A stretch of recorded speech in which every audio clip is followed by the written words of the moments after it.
biggest challenges that I see going forward, I'll summarize in 3 words: capacity, capacity, capacity.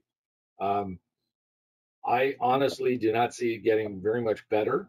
We're starting to see some of the ports have less backlogs, but the key is going to be to work with your carriers, help them reduce their costs as much as you can. And you know what? The key is to make them want to carry your freight. That to me is the secret. We're starting to see, I think, obviously comp is a dynamic, no doubt about it, but we're starting to see um, organizations succeed where they've got a culture to write home about. They've got friends there. You know, they love their supervisor.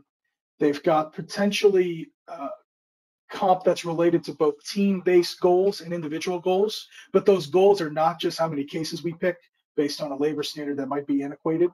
We're seeing them based on a balanced scorecard of velocity, quality, culture, mental health, and a number of other dynamics that we measure so that it's balanced.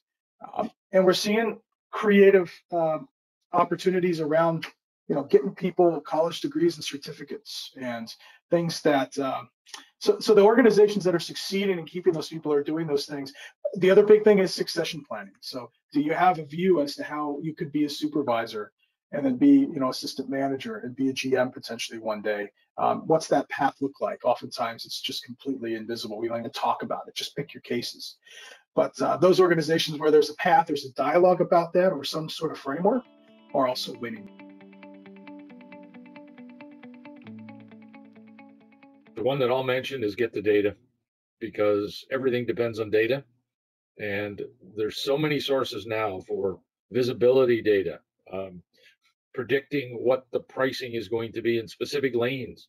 And you can do the comparisons, not only on the lanes where you've got high costs compared to what the industry average is, but also can tell you where your rates are so much better than what everybody else is paying in that lane, so that you may do some contingency planning in terms of being able to make sure you don't get hammered all of a sudden and you're aware of what's going on. And I would take it a step further and say get actionable information, because right now organizations I spend time with, they swim in data, so much of it, and you know, leveraging, you know, working with individuals like Jared, transforming into actionable information is critical. Work closely with your frontline supervisors, you know, those that are managing 10, 12, 15 direct reports, you know, those that are doing most of the work on this on site, or you know, those are the folks that are really, I think we can do a good job about, here are the 12 things on your checklist you got to monitor. I don't know if we do as good of job of instructing or teaching or coaching them how to drive the culture within the organization. You know, that's one thing that you don't need fancy tools. You don't need all these things to necessarily do. Just make it be a place that people want to come hang out and have fun and work in. You know, culture is something you can do independent of all this. That I wouldn't call it a quick win because it takes years in some cases to build that, but that's something you can do independent of the technical and the data side. And I think we forget to include our frontline supervisors in that as culture carriers within the organization.